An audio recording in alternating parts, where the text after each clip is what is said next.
Le silence de la salle de vente, habituellement rompu par les martèlements secs du commissaire-priseur, était ce jour-là inondé d'un bourdonnement moqueur, presque méprisant. Les visages gravés par des décennies de transactions et d'analyses terriennes affichaient une condescendance unanime. Au centre de ce tableau, un jeune homme, à peine sorti de l'adolescence, se tenait droit, serrant un dossier usé entre ses mains. Ses yeux, d'une intensité surprenante, balayaient la foule, décelant l'incrédulité et le sarcasme dans chaque regard. Pour eux, il n'était qu'un gamin, une anomalie dans un monde d'experts aguerris. Chaque rire étouffé, chaque murmure désapprobateur semblait renforcer une conviction collective. Ce jeune homme était une plaisanterie, une tentative désespérée de préserver un héritage dont il ne saisissait manifestement pas la valeur ni la complexité. Les enjeux étaient pourtant colossaux. La ferme familiale, un domaine ancien dont les racines s'enfonçaient profondément dans l'histoire locale, était sur le point d'être vendue aux enchères, écrasée par des dettes. Qui aurait pu imaginer qu'une telle force tranquille, un savoir insoupçonné, pouvait résider sous cette apparence juvénile, invisible comme un courant profond sous une surface agitée? Les soi-disant experts de la terre et du marché financier, habitués à juger la richesse à l'aune des chiffres immédiats et des tendances éphémères, ne voyaient en lui qu'un obstacle. Ils ne comprenaient pas que la véritable puissance ne réside pas toujours dans ce qui est visible ou bruyant, mais parfois dans l'obscurité, comme une nappe phréatique nourrissant silencieusement des générations. Le jeune homme impassible laissait leurs préjugés se déchaîner, sachant que la vérité, comme une force tectonique, finirait toujours par modifier le paysage. Il y a des moments dans la vie où le jugement de la foule, aussi écrasant soit-il, ne parvient pas à éteindre la flamme d'une conviction profonde. Ce jour-là, dans l'atmosphère lourde de cette salle de vente, ce n'était pas seulement une ferme qui était en jeu, mais la validation d'une autre forme de sagesse, celle qui s'acquiert par l'observation patiente et le dialogue incessant avec la terre. Le garçon était la preuve vivante qu'un savoir, invisible aux yeux des distraits, peut posséder une force capable de renverser les montagnes de l'arrogance et de l'ignorance. L'onde de choc de sa présence silencieuse était presque palpable, contrastant vivement avec le vacarme des avis hâtifs. Il portait en lui non pas un simple savoir, mais une connexion viscérale avec chaque parcelle de ce terrain, une cartographie mentale qui allait bien au-delà des relevés cadastraux. C'était un savoir hérité et cultivé, une intelligence des lieux que la précipitation moderne avait depuis longtemps oubliée. Ce que la foule voyait comme de l'inexpérience était en réalité une préparation méticuleuse, longue et invisible. Mais que feriez-vous, vous, si vous vous retrouviez face à un tel mur de mépris, la légitimité de votre savoir niée par ceux qui prétendent détenir la vérité? Si vous avez déjà été sous-estimé, si vous avez vu la sagesse du travail acharné être ignorée au profit du titre ou de l'âge, alors cet endroit est le vôtre. Un conte pour nous existe pour raconter ces histoires, celles des âmes silencieuses qui prouvent leur valeur quand tout semble perdu. La tension de l'instant était insoutenable, chaque seconde s'étirant, emplie de l'écho des rires et des doutes. Le jeune homme, le dossier serré contre sa poitrine, était la matérialisation d'un savoir enfoui, une vérité subaquatique qui menaçait de remonter à la surface et de bouleverser tout ce qu'il croyait savoir sur la valeur et la puissance. Le courant de sa connaissance, invisible et puissant, était sur le point de révéler sa force démesurée. Abonnez-vous et restez avec nous pour découvrir comment la plus patiente des préparations, celle qui demeure invisible jusqu'à l'instant précis, devient la seule vérité pertinente dans la salle. Chaque histoire ici est un témoignage que l'invisible détient souvent le secret des plus grandes victoires. Le jeune homme, dont le calme troublait tant les observateurs dans cette salle, n'avait pas simplement émergé de nulle part avec une audace juvénile.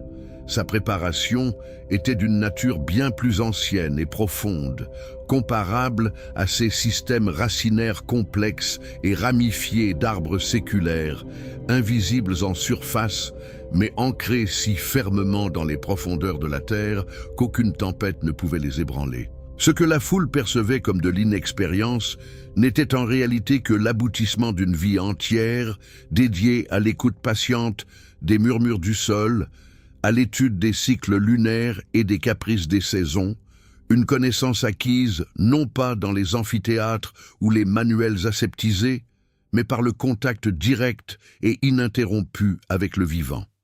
Il portait en lui la mémoire de générations d'agriculteurs, fusionnée avec une curiosité scientifique qui le poussait à constamment interroger et vérifier chaque parcelle de ce savoir ancestral. Dès son plus jeune âge, tandis que d'autres enfants jouaient à des jeux éphémères, il arpentait les champs aux côtés de son grand-père, un homme dont les mains noueuses étaient une carte du travail acharné et dont les yeux, plissés par le soleil et la sagesse, savaient lire les histoires silencieuses que la terre racontait. Il n'apprenait pas des leçons, mais des principes gravés dans le quotidien, le respect du sol, la compréhension des interconnexions invisibles entre les éléments et la valeur inestimable de la patience. Son éducation était une immersion totale, une osmose avec l'environnement où chaque lever de soleil et chaque orage étaient des chapitres d'un livre sans fin. Il observait la façon dont l'eau serpentait sous la surface, la danse des nutriments au gré des saisons et la résilience inhérente à chaque brin d'herbe qui luttait pour sa survie. Ce fut là que ses racines intellectuelles et émotionnelles s'enfoncèrent, lui conférant une compréhension qui dépassait de loin les simples théories. Cette immersion précoce fut complétée par une soif insatiable de savoir. Les veillées nocturnes, éclairées par la seule lampe de chevet, étaient de consacrer à la lecture de vieux traités d'agronomie oubliés, de cartes géologiques locales annotées de la main de ses ancêtres et d'ouvrages sur la météorologie et l'hydrologie. Chaque donnée collectée devenait un fragment de puzzle, assemblé avec une précision quasi obsessionnelle pour former une image complète et dynamique de la ferme. Il ne se contentait pas des généralités. Il cherchait les spécificités, les nuances qui échappaient aux études de marché conventionnelles. L'étude était pour lui une forme de méditation active, une exploration des mystères cachés qui expliquait pourquoi un coin de terre réagissait différemment à la pluie qu'un autre, pourquoi une culture prospérait ici et non là. Une telle dévotion aux détails n'était pas visible, mais elle façonnait le socle de sa conviction.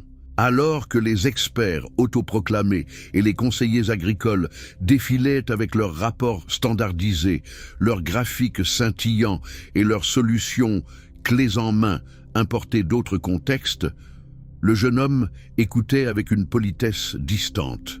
Il comprenait que leurs modèles, aussi sophistiqués fussent-ils, ne pouvaient capturer l'âme de cette terre spécifique, ses idiosyncrasies, sa personnalité unique forgée par des siècles d'histoire et de travail. Leurs analyses étaient des photographies instantanées, tandis que sa compréhension était un film, une narration continue des forces et des faiblesses, des opportunités et des menaces qui avaient évolué au fil du temps. N'est-il pas frappant de constater combien la connaissance véritable, celle qui s'enracine dans l'expérience et l'observation, est souvent reléguée au second plan face à l'éclat éphémère des théories récentes? Cette patience inébranlable et cette résilience innée, fruit de sa connexion profonde à la terre, étaient ses plus grands atouts, mais aussi la source de son incompréhension par la foule. Il avait appris que la nature ne se presse jamais, et pourtant tout est accompli. Les récoltes ne se forcent pas, elles se cultivent avec un soin et une attention constants, acceptant les aléas et les retards comme des parties intégrantes du processus. Il voyait la ferme non pas comme une simple propriété à exploiter, mais comme un être vivant, un partenaire dont il devait comprendre les besoins les plus intimes pour assurer sa survie et sa prospérité. Telle une plante dont les racines s'enfoncent toujours plus profondément pour trouver de l'eau durant la sécheresse, sa détermination à comprendre les secrets de la terre le rendait invulnérable aux critiques superficielles. Sa perspective était donc radicalement différente de celle des autres.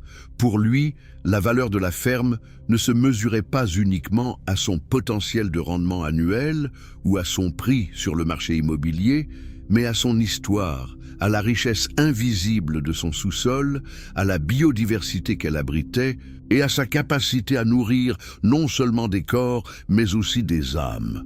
Il ne voyait pas des parcelles de terre interchangeables, mais des écosystèmes complexes, chacun avec son propre microclimat et sa composition unique. C'est cette compréhension holistique, cette capacité à percevoir la trame cachée de la vie sur le domaine, qui lui conférait un avantage que personne d'autre ne possédait. Mais comment faire comprendre une telle vérité à ceux qui ne voient que des chiffres et des transactions, à ceux dont la vision est limitée par l'immédiateté du profit? Son silence n'était pas un signe de timidité ou de résignation, mais une manifestation de cette écoute profonde. Il avait appris que la terre parle, mais dans un langage que seuls les cœurs patients et les esprits attentifs peuvent décrypter. Les motifs des mauvaises herbes, la couleur des feuilles, la texture du sol sous ses bottes, même le chant des oiseaux ou le vol des insectes. Tout était pour lui une information précieuse, un indice qui contribuait à sa carte mentale exhaustive du domaine. Cette capacité à absorber et interpréter des signaux que la plupart des gens ignoraient était le fruit d'années d'entraînement sensoriel, une discipline rigoureuse de l'attention qui transformait chaque promenade dans les champs en une session d'apprentissage intensive. Ses yeux perçaient l'apparence pour y chercher la réalité des choses, un don qui allait bientôt se révéler crucial. Cette éducation singulière, à la fois empirique et intellectuelle, l'avait doté d'une sagesse qui transcendait son jeune âge.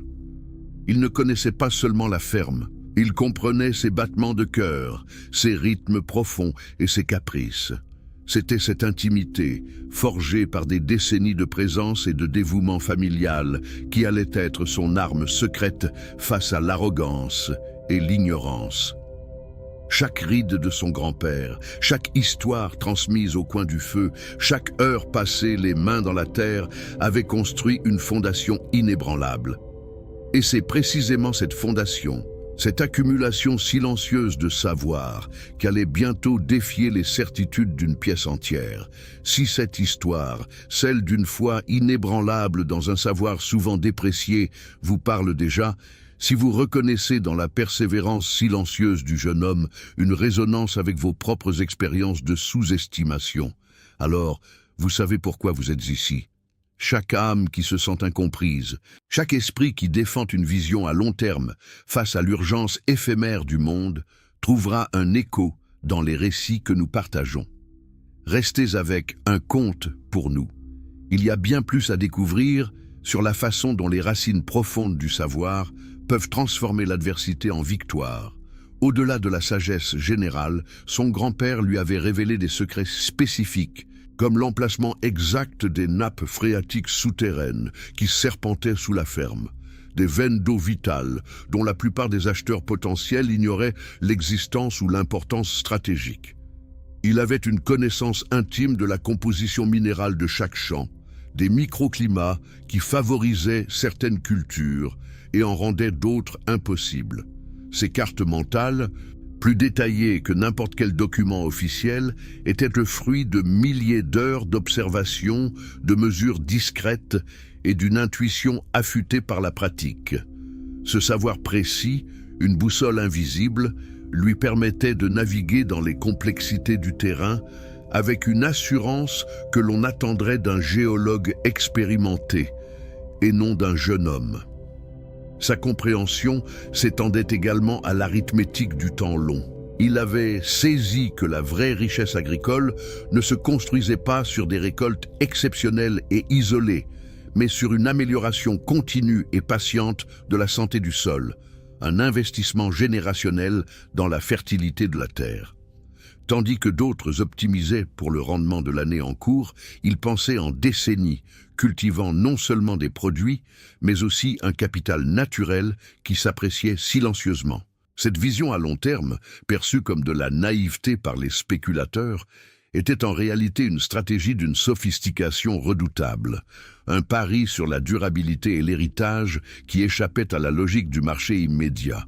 Combien sont prêts à semer sans voir la récolte, à investir dans le futur sans garantie instantanée? Pour lui, la terre n'était pas une ressource inerte à exploiter, mais un partenaire silencieux, un être vivant avec lequel il entretenait un dialogue constant et respectueux. Chaque pluie, chaque rayon de soleil, chaque changement de vent était une conversation, une occasion de renforcer ce lien. Cette relation symbiotique était la source de son intuition cultivée, ce sentiment aigu de ce qui était juste pour le domaine, même lorsque les données brutes semblaient contredire son ressenti. C'était la différence entre lire un manuel de mécanique et connaître chaque boulon, chaque grincement d'une machine avec laquelle on a passé une vie entière. Une telle connexion ne s'achète pas, elle se gagne par le dévouement et la présence, comme une confiance mutuelle qui se tisse au fil des ans. Ainsi, son calme apparent dans la salle des ventes n'était pas une façade. C'était la sérénité d'un homme qui, malgré les circonstances, se sentait en parfaite harmonie avec l'objet de la discorde.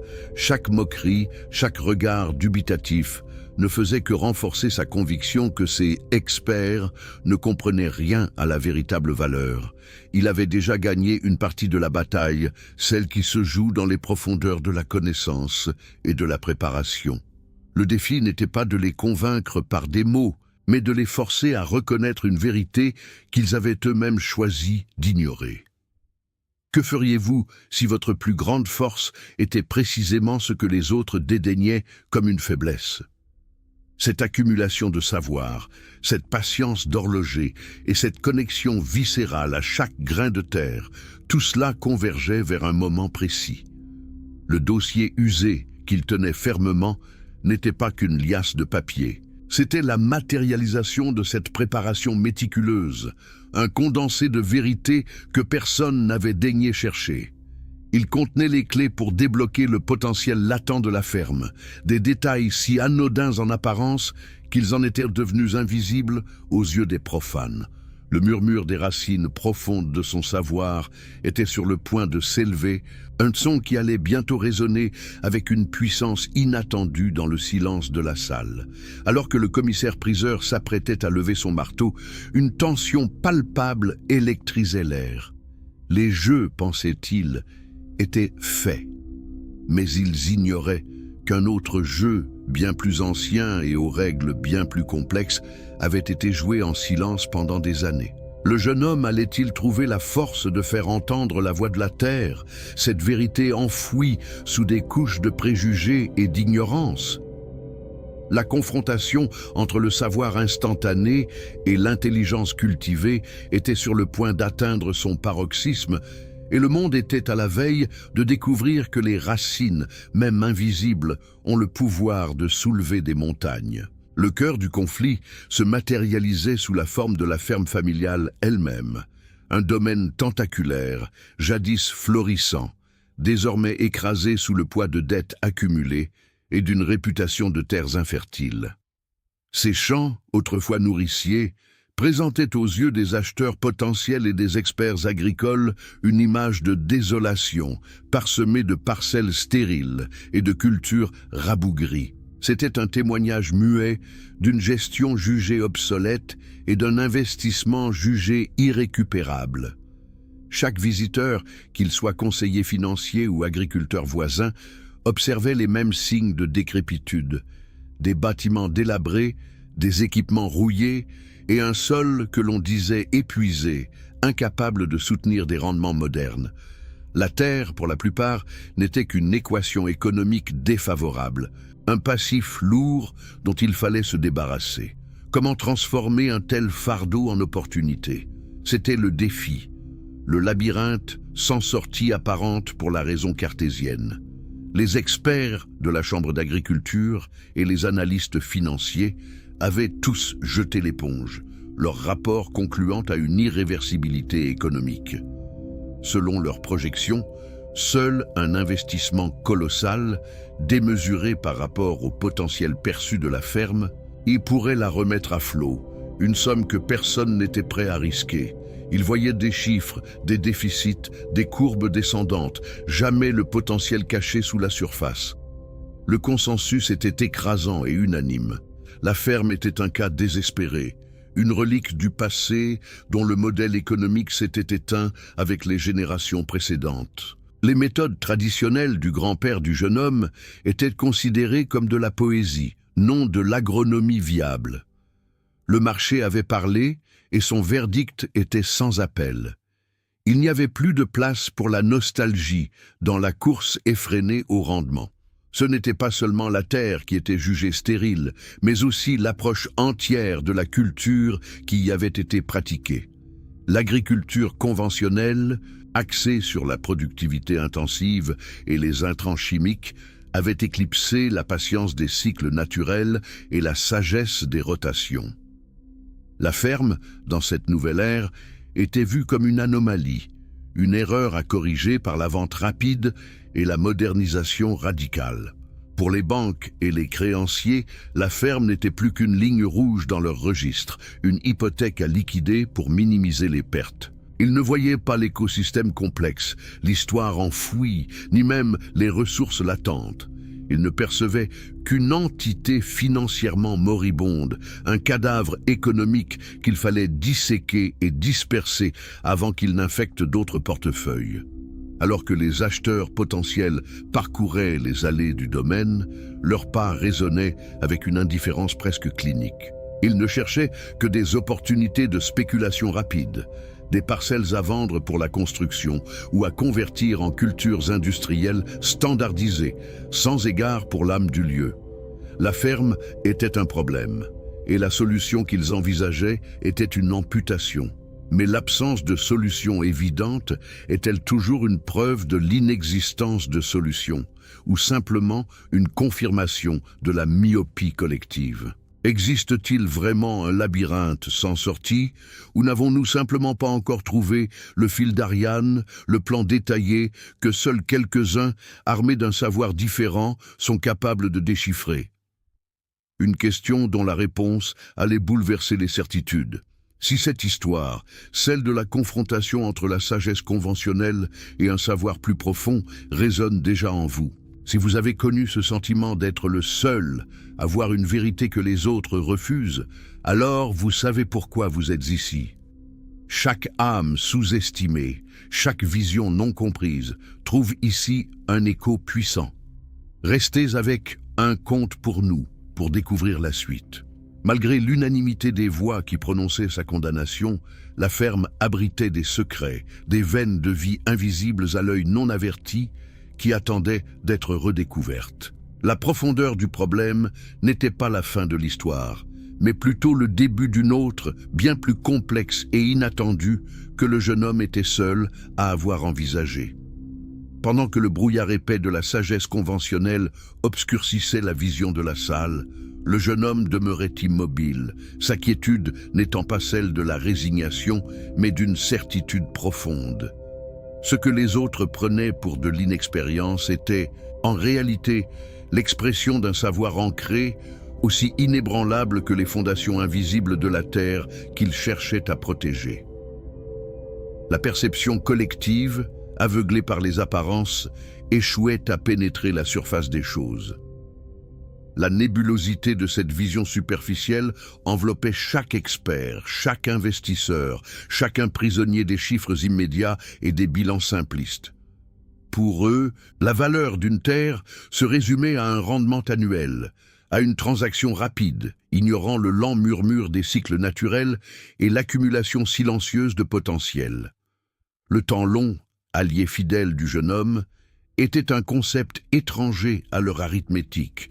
Pourtant, au milieu de cette obscurité générale, l'esprit du jeune homme agissait tel un phare puissant, perçant les voiles de l'ignorance. Sa lumière n'était pas un éclat éphémère, mais une illumination constante, fruit d'années d'observation méticuleuse et d'une connexion presque symbiotique avec le domaine. Il ne voyait pas des parcelles, mais des personnalités complexes, des écosystèmes vibrants. Chaque détail, si infime soit-il, avait été enregistré, analysé. La légère inclinaison d'une pente, l'humidité persistante sous une souche d'arbre apparemment morte, la nuance presque imperceptible de vert d'une certaine plante indicatrice de la composition du sol, même le comportement des oiseaux migrateurs. Ces signaux, invisibles à l'œil non averti, étaient pour lui des chapitres entiers de l'histoire de la ferme, des cartes précieuses.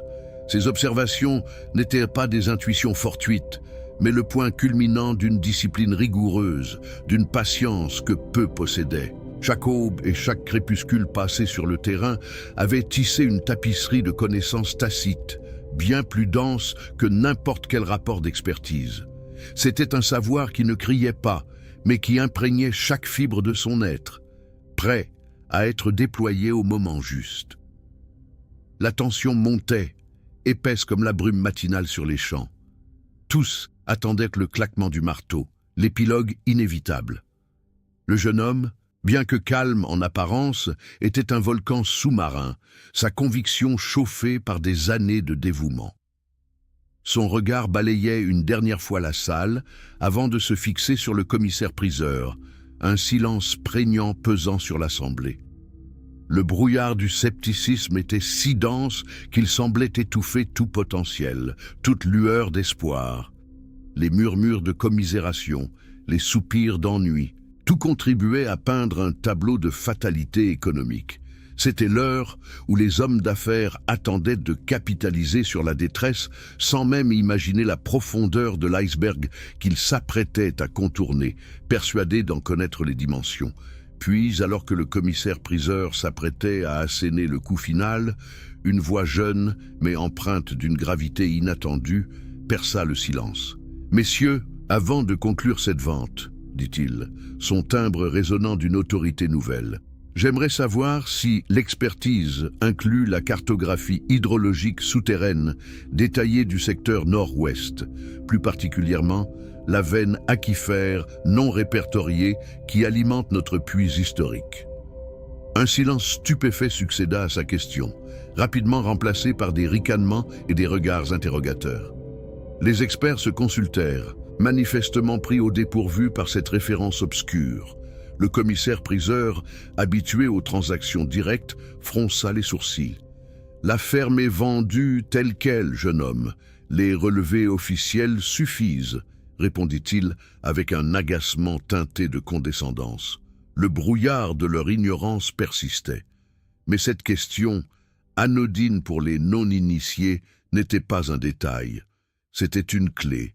Un fragment du secret que le jeune homme avait patiemment assemblé pendant des années, une pièce maîtresse du puzzle, de la vraie valeur de la ferme. Elle révélait une connaissance intime des entrailles de la terre, une richesse cachée qui échappait au bilan superficiel. Son phare venait de balayer une zone d'ombre. En posant cette interrogation précise, il avait injecté un doute, une nouvelle variable dans une équation que tous croyaient résolue. La vente, qui semblait une formalité, prenait soudain une tournure imprévue. Les enjeux s'élevaient, car derrière cette veine aquifère se cachait non seulement de l'eau, mais la promesse d'une fertilité durable, une ressource inestimable dans un monde en quête de résilience. Le marteau du commissaire-priseur, suspendu en l'air, hésitait. La salle, jadis remplie de certitudes moqueuses, était désormais plongée dans une expectative tendue. Le jeune homme, le dossier toujours serré contre lui, avait jeté son dé. Allait-il réussir à faire entendre la vérité de la terre? Ou son savoir serait-il balayé par l'inertie du système? Le silence, alors, allait parler. Le marteau du commissaire-priseur, un instant suspendu, symbolisait l'hésitation du monde face à une vérité encore inaudible. L'air, chargé du poids des attentes et des préjugés, semblait retenir son souffle, attendant le verdict final sur le destin de la ferme. Pourtant, le jeune homme, le dossier usé contre sa poitrine, n'avait jamais été aussi certain. Sa conviction, forgé dans le silence des champs et la patience des études nocturnes, rayonnait désormais avec une force tranquille. Ce n'était pas l'audace de l'inexpérience, mais la certitude d'un savoir ancré qui guidait chacun de ses mouvements. Son regard, balayant l'assemblée, s'arrêta un instant sur les visages figés par la perplexité et la condescendance. « Messieurs, » reprit-il, sa voix résonnante avec une clarté inattendue, « mon grand-père, avant de me confier ce domaine, m'a toujours dit que la vraie valeur ne se lit pas sur un bilan, mais dans le cœur battant de la terre elle-même. » Ces mots, simples en apparence, portaient le poids d'une lignée, d'une transmission interrompue que lui seul semblait encore comprendre et honorer. Il posa le dossier sur la table, révélant non pas des documents financiers, mais une carte topographique méticuleusement annotée, presque une œuvre d'art, où serpentait une ligne bleue tracée avec une précision d'orfèvre. « Ceci, dit-il, pointant du doigt une zone discrète, est de la cartographie détaillée de notre nappe phréatique, celle qui alimente le puits historique. Une veine à qui faire oublier, non répertoriée par les études superficielles de votre cabinet, mais essentielle. » Un murmure parcourut la salle. Les experts se penchèrent, leurs sourcils froncés par l'incrédulité. Comment ce jeune homme pouvait-il posséder une telle information, d'une telle précision? Le commissaire-priseur, visiblement décontenancé, demanda des éclaircissements, mais sa voix manquait de l'assurance habituelle. La clé venait d'être insérée, un clic léger, presque inaudible, qui promettait de déverrouiller une vérité insoupçonnée. Le jeune homme poursuivit, ses mots se déroulant avec une logique implacable. « Cette veine, messieurs, n'est pas seulement une source d'eau. Sa profondeur et sa pureté, que j'ai mesurées année après année, garantissent non seulement une irrigation autonome pour la majeure partie du domaine, mais aussi un potentiel d'aquaculture et de géothermie.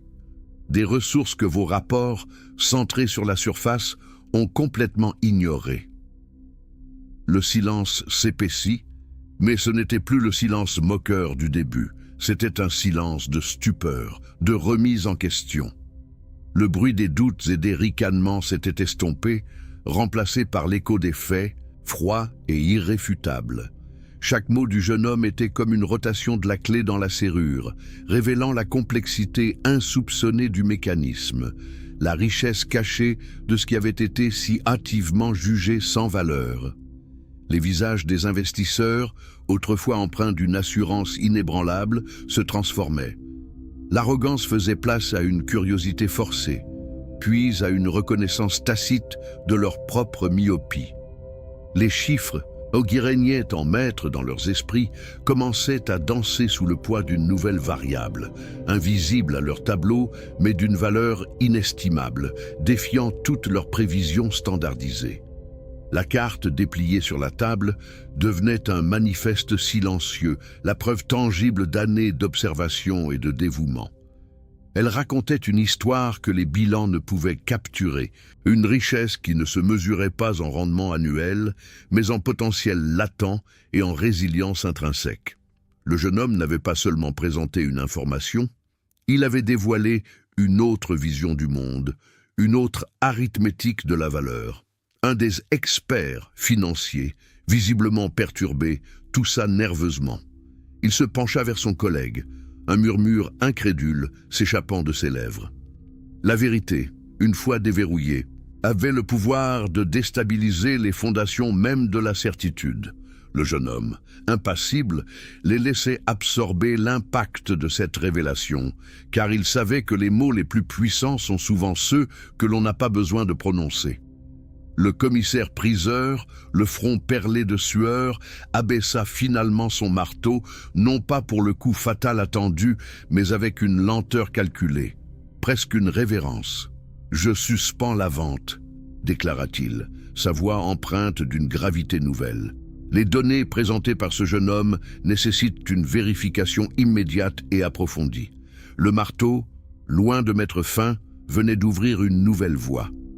Cette décision, impensable quelques minutes auparavant, fut accueillie par un silence si lourd qu'il en était assourdissant. Ce n'était plus le silence de la résignation, mais celui de la sidération, de la prise de conscience.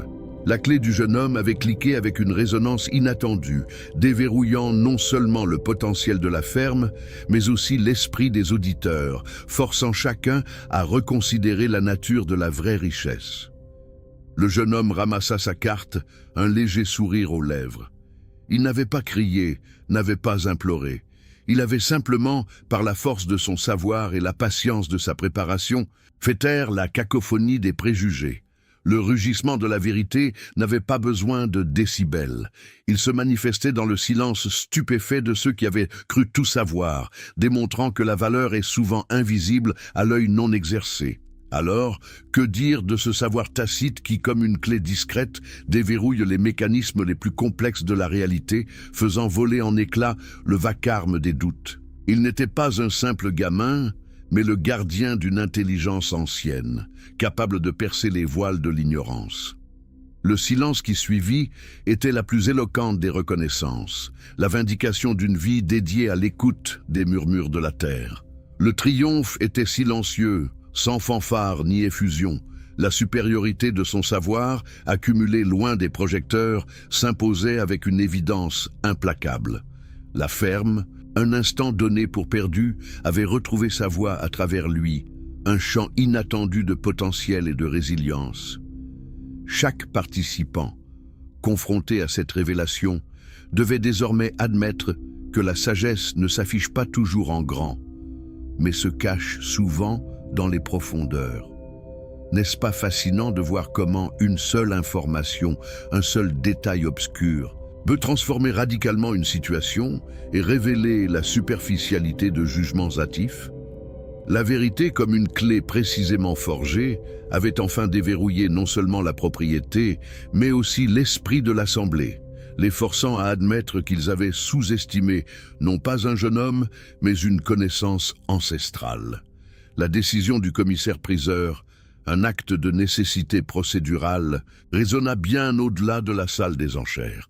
Ce fut un tremblement, une fissure dans l'édifice des certitudes établies et la première ondulation d'un écho qui allait s'étirer à travers les années. Les visages qui avaient raillé et dédaigné affichaient désormais des expressions d'une compréhension naissante, une mosaïque de confusion, de respect réticent et peut-être une pointe de honte. Le jeune homme, arrivé comme un symbole d'échec hérité, se tenait à présent comme une énigme, sa conviction tranquille ayant percé la confiance bruyante des soi-disant experts. Ces mots, étayés par une carte qui cartographiait une richesse invisible, n'avaient pas seulement interrompu une vente. Ils avaient initié une réévaluation, non seulement de la valeur de la ferme, mais de la nature même de la valeur. Ce fut le moment où le rugissement silencieux de la vérité commença son long voyage résonnant, laissant une marque indélébile sur tous ceux qui en furent témoins. La vérification des données présentées par le jeune homme fut menée avec une rigueur inattendue, alimentée par la curiosité piquée et l'orgueil blessé des institutions. Géologues, hydrologues et experts agricoles dépêchés sur place, instruments à la main, confirmèrent avec stupéfaction la précision de ces cartographies souterraines. La veine aquifère, discrète et profonde, était non seulement réelle, mais son débit et sa pureté dépassaient les estimations initiales, promettant une autonomie hydrique et des opportunités d'exploitation thermique insoupçonnées. Ce qui avait été jugé anodin s'avérait être un trésor dormant, un capital naturel que l'analyse superficielle avait dédaigné. La validation scientifique de son savoir empirique ne fut pas seulement une victoire personnelle, elle fut une leçon publique, un rappel cinglant que la vérité se cache souvent sous les apparences les plus ordinaires, attendant d'être découverte par l'œil patient et le cœur attentif. La ferme, échappant aux griffes de la vente forcée, connut sous la direction du jeune homme une renaissance qui dépassa toutes les attentes.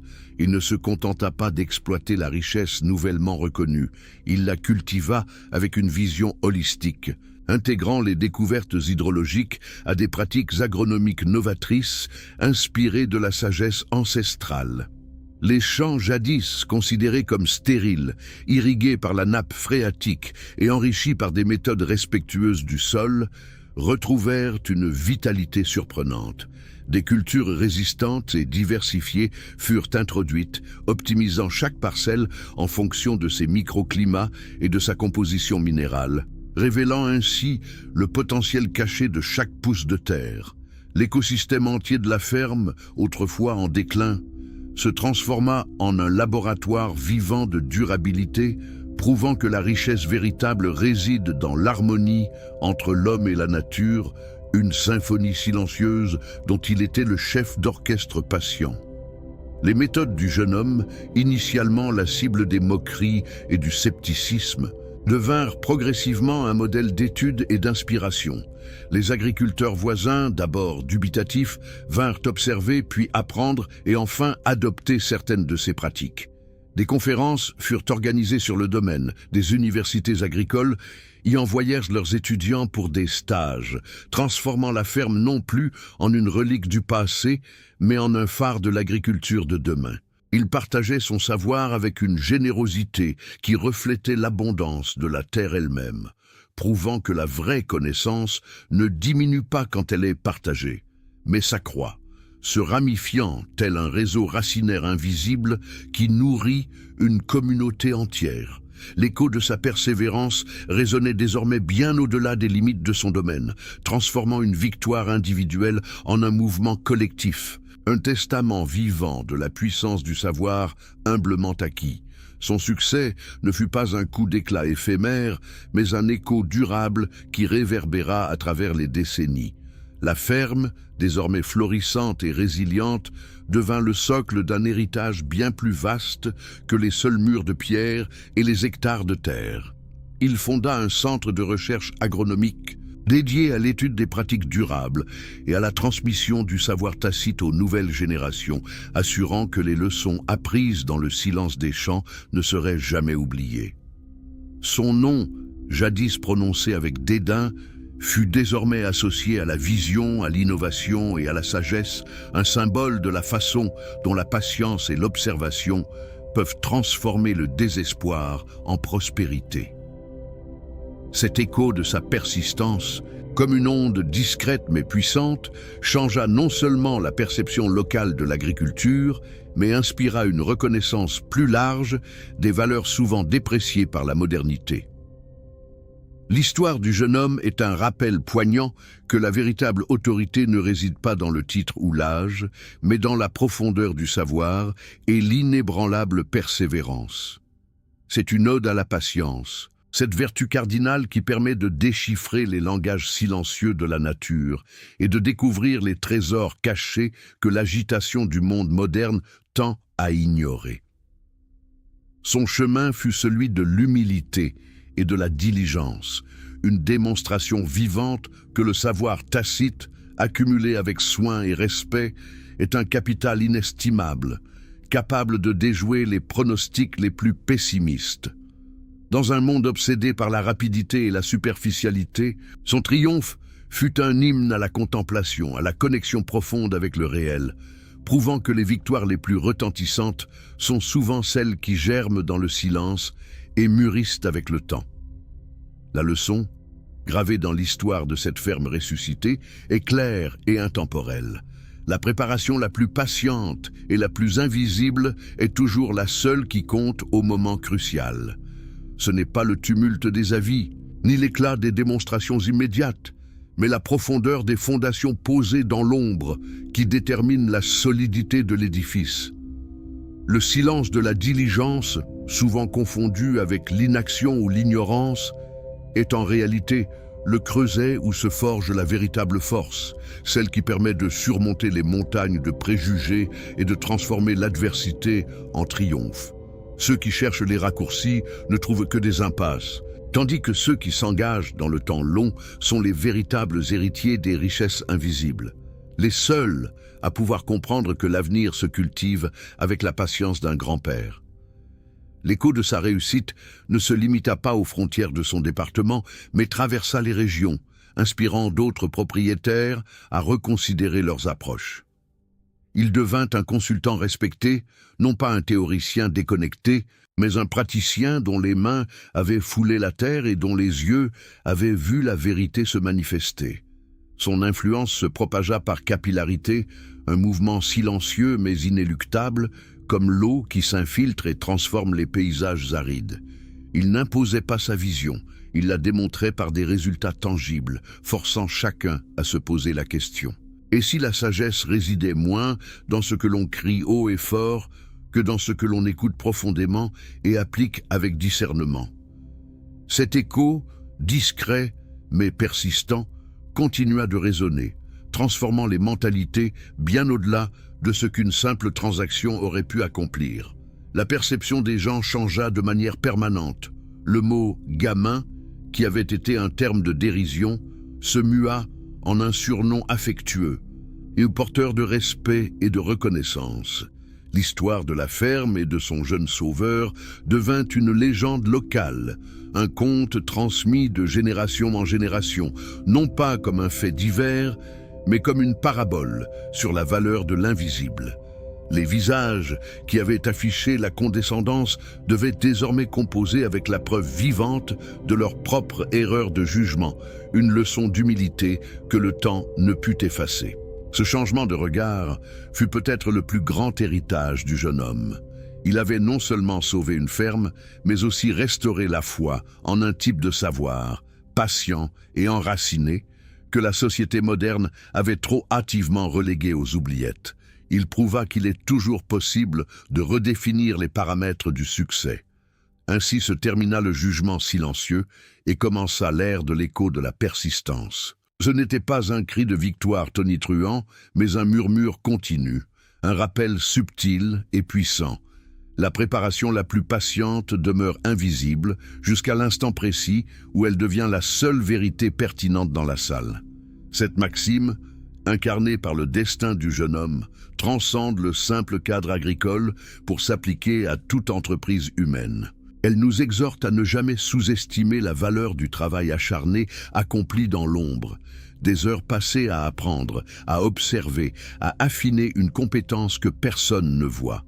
Car c'est dans ces profondeurs cachées que se forge la résilience, la capacité à non seulement survivre aux tempêtes, mais à en émerger plus fort, avec une sagesse qui défie les âges et les jugements éphémères. Si l'écho de cette persévérance vous a touché, si la validation de ce savoir patient a résonné en vous, nous vous invitons à porter cette voix. Un conte pour nous est le foyer de ces récits oubliés, le sanctuaire des persévérants silencieux. Nous vous invitons à étendre l'écho de ces vérités. Likez cette vidéo, abonnez-vous à notre chaîne pour ne manquer aucune de nos prochaines explorations des triomphes invisibles et activez la cloche de notification. Votre soutien nourrit ces récits, assurant que les leçons de persévérance et de sagesse ne sont jamais perdues, mais continuent de résonner, inspirant chaque âme qui cherche à s'élever au-delà des jugements hâtifs. N'oubliez jamais, les silencieux ont souvent le plus de secrets à révéler. La préparation la plus patiente demeure invisible, jusqu'à l'instant précis où elle devient la seule vérité pertinente dans la salle. Si vous avez apprécié des histoires comme celle-ci, bien vouloir aimer et vous abonner à cette chaîne. Activez la cloche de notification pour ne pas manquer notre prochaine vidéo. Merci.